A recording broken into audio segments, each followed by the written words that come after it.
Berjumpa semua dengan Bu Christine. Kita mau melanjutkan pembahasan kita tentang penilaian tengah semester 2 ya, untuk pendidikan agama Kristen dan budi pekerti, tentunya yang kelas 6. Bagaimana kelas 6? Siap?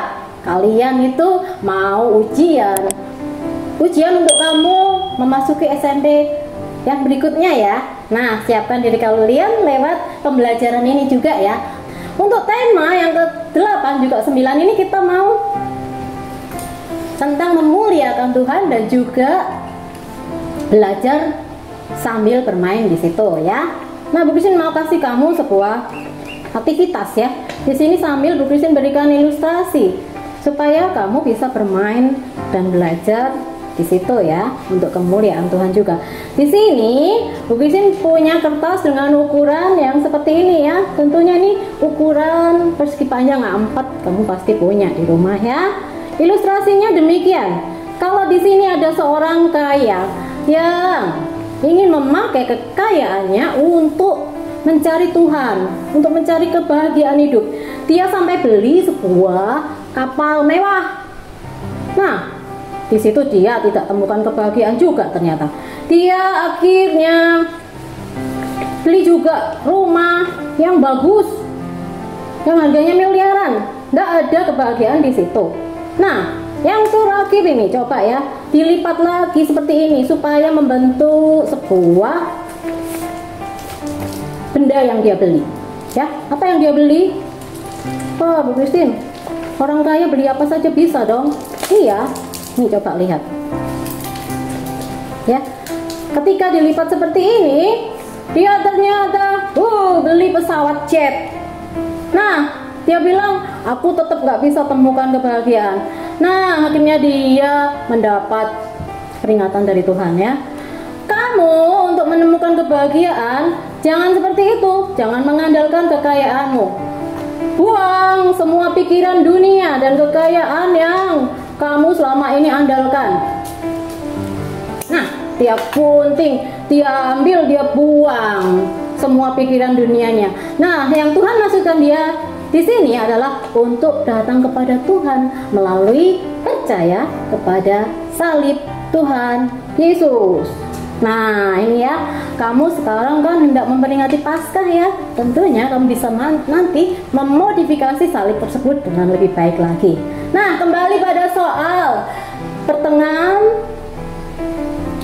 semester 2, yaitu di sini kalau Bapak Ibu guru bisa mengikuti, nanti bisa like maupun subscribe di channel ini supaya mendapatkan notifikasi yang ada. Kemudian untuk mengunduhnya bisa ada di deskripsi bawah untuk semua materi yang ada, baik isi maupun soal, juga link pilihan ganda yang bisa diduplikasi dalam Microsoft 365. Oleh karena itu kita mau lihat ini ya, isinya dahulu. Di situ tentang bab 8 atau pembelajaran ke-8 tentang memuliakan Tuhan dengan belajar. Kemudian juga di pembelajaran 9 yaitu tentang bermain sambil memuliakan Tuhan. Untuk kompetensi dasarnya kita lihat di situ ya.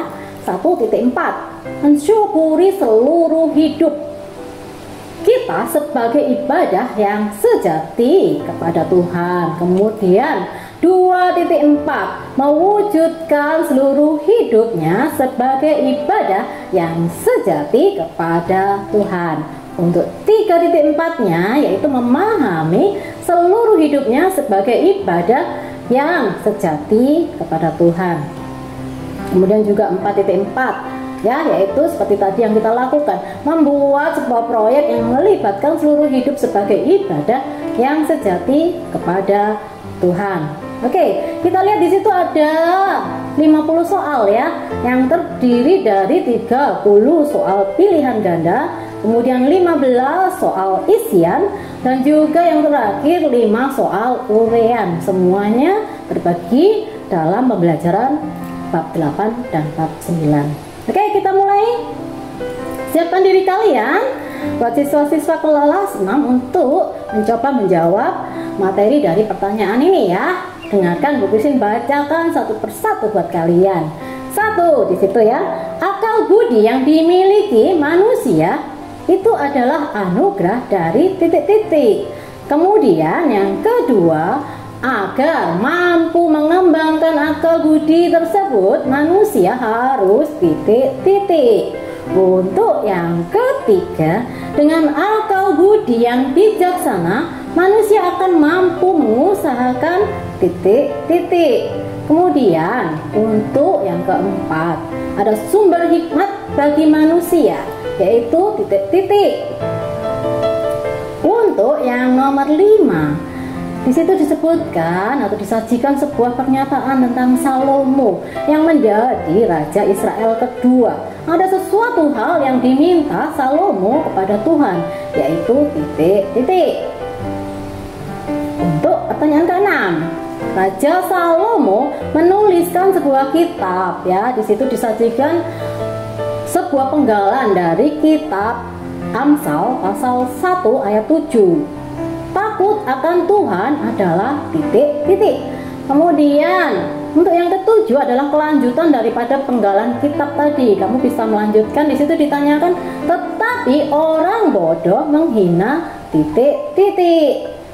Bisa kamu isi dengan baik ya. Kemudian untuk yang ke-8, kegiatan belajar yang biasa kita lakukan ini ya, itu bisa kita lakukan di titik-titik. Di mana ya kamu bisa lakukan. Kemudian yang ke-9, belajar adalah proses yang terjadi seumur hidup. Nah, itu disebut dengan istilah titik-titik. Untuk yang ke-10, orang yang berkata bahwa kepandaiannya adalah karena usaha sendiri adalah orang yang titik-titik. Untuk yang ke-11, hakikat utama seorang pelajar, kalian semua ini, yaitu titik-titik. Untuk yang ke-12, di situ ditanyakan tentang nilai bagus kalau kita ingin mencapainya pada saat ujian, itu dengan dilakukan atau dengan dikerjakan dengan cara titik-titik. Begitu. Kemudian 13, tujuan utama kalau kita dapatkan nilai bagus adalah untuk titik-titik. Untuk 14, di bawah ini adalah sebuah pernyataan ya, bahwa ada seorang yang tidak punya kesempatan belajar dengan baik. Nah, itu kamu pilih siapa? Atau titik-titik. Kemudian untuk 15, seseorang yang bersikap sebagai seorang pelajar yang menyerahkan hidup kepada Tuhan adalah titik-titik. Kemudian untuk yang ke-16, tentang tema bermain ya. Untuk bab yang ke-9 atau pembelajaran ke-9, bermain memang menyenangkan. Namun di sini diingat ya bahwa harus disesuaikan dengan titik-titik. Kemudian untuk yang ke-17, agar tetap memuliakan Tuhan saat bermain, hendaknya kita memilih permainan yang memiliki titik-titik. Untuk yang nomor 18, menurut sifatnya permainan ada dua macam, yaitu titik-titik. Nah, di situ bisa kamu pilih dari A sampai dengan D. Kemudian untuk 19, banyak sekali jenis permainan yang selama ini sudah dilakukan oleh manusia, yang termasuk permainan tradisional. Nah, gampang kan? Kamu juga pasti pernah main gitu ya. Pilih di situ. Untuk yang ke-20, di situ ditanyakan yang termasuk permainan modern, yaitu titik-titik. Untuk ke-21, permainan tradisional, di situ ditanyakan tentang dampak positifnya, yaitu titik-titik. Untuk nomor 22, di situ tentang nasihat Rasul Paulus saat kita bermain ya. Itu ada ya di buku materi kamu. Di situ ditanyakan di mana tertulisnya. Ya, secara akurat di mana nasihat Rasul Paulus tersebut. Kemudian nomor 23 itu ya disajikan ada sebuah gambar ya. Di situ ditanyakan tentang nama permainan tersebut.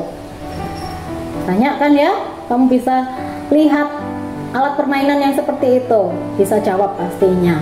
Kemudian yang ke-24, di situ ada 4 buah gambar ya. Kamu disuruh pilih salah satu mana yang termasuk alat permainan modern, dan yang ditanyakan di dalam soal ini adalah yang bukan termasuk alat permainan modern. Coba kamu perhatikan baik-baik, salah satunya pasti kamu tahu mana yang bukan termasuk alat permainan modern. Kemudian yang ke-25, nah ini kegiatan Paskah, mencari telur Paskah. Itu juga termasuk permainan ya. Di sini pertanyaannya, permainan mencari telur Paskah yang ada di situ ya, dalam gambar itu termasuk jenis permainan titik-titik. Kemudian untuk 26, di situ ditanyakan secara sederhana, daripada bermain sendiri, lebih baik kita bermain dengan titik-titik. Kalau 27 pertanyaannya, kalau kita menang dalam sebuah permainan, sikap kita saat menang saat bermain yaitu titik-titik. Nah, bisa kamu pilih ya, tentunya sikap yang berkenan kepada Tuhan. Kemudian 28, jika ada teman yang bermain ya, kemudian melakukan kesalahan, nah hendaknya kita bersikap titik-titik. Oke, untuk 29 di situ ditanyakan, saat bermain hendaknya tidak berbuat curang dan bersikap titik-titik satu sama lain. Untuk yang ke-30, pilihan ganda terakhir tentunya ya, tentang kegembiraan saat kita bermain berasal dari titik-titik. Di situ disediakan dari Mazmur 4 ayat 8. Cek di Alkitab. Nah, itu titik-titiknya bisa kamu isi nanti ya. Untuk Romawi kedua, kita mau mengisi dengan cara menuliskan jawaban tersebut dalam soal tersebut ya. Untuk 31, manusia disebut makhluk mulia karena memiliki titik-titik. Untuk 32, Tuhan menghendaki agar manusia selalu titik-titik akal budinya. Oke, 33, akal budi yang tidak dikembangkan akan membuat manusia menjadi titik-titik. Untuk 34, Raja Israel yang penuh hikmat kebijaksanaan, yaitu titik-titik. Untuk 35, ini istilah ya, dalam bahasa Inggris kamu disuruh mencari artinya ya. Long life education, artinya apa? Kemudian 36-nya juga sama, yaitu tentang from womb to tomb. Nah, itu artinya apa ya? Kemudian 37, agar mendapat nilai baik saat ujian harus dilakukan dengan cara titik-titik. Untuk bermain nomor 38 ya, yang baik yaitu kita pilih permainan yang memiliki dampak titik-titik. 39-nya, dalam bermain tidak boleh bertindak titik-titik. Untuk yang ke-40, setiap permainan yang kita lakukan harus senantiasa memuliakan titik-titik. Untuk 41, itu permainan lama, permainan tradisional juga ya, yaitu bermain layang-layang. Itu butuh apa ya? Yang utama supaya dapat terbang tinggi. Kemudian 42-nya itu mencari jejak. Ini sebuah permainan yang asik ya. Ditanyakan di situ, mencari jejak termasuk jenis permainan titik-titik. Kemudian yang 43, bermain game online harus memiliki titik-titik karena membutuhkan internet. Jawaban tepatnya kamu cari ya. Kemudian 44, jika kalah saat bermain kita harus mau titik-titik. Untuk 45, soal yang berikut, bermain membuat hati titik-titik. Nah, itu semua dari Romawi 1 dan 2. Kemudian kita ke Romawi terakhir supaya kamu jawab dengan kalimat atau penjelasan yang agak panjang ya, supaya bisa terjawab dengan baik. Di situ ditanyakan tentang 46, yaitu mengapa kita harus belajar. Kemudian 47, sebutkan di mana saja kita bisa belajar selain di sekolah dan di rumah. Oke, untuk yang ke-48, sebutkan hal-hal yang bisa disyukuri saat belajar. Ada 2 di situ. Kamu harus bisa jawab semuanya dengan lengkap. Kemudian 49, mengapa hati kita merasa senang saat bermain bersama teman-teman? Yang terakhir pertanyaannya, sebutkan bagaimana sikap kita saat bermain bersama teman-teman. Oke, semua jawaban harus kamu usahakan bisa terjawab dengan baik dan benar, supaya nanti nilaimu tidak kurang, tapi bisa mendapatkan nilai maksimal 100.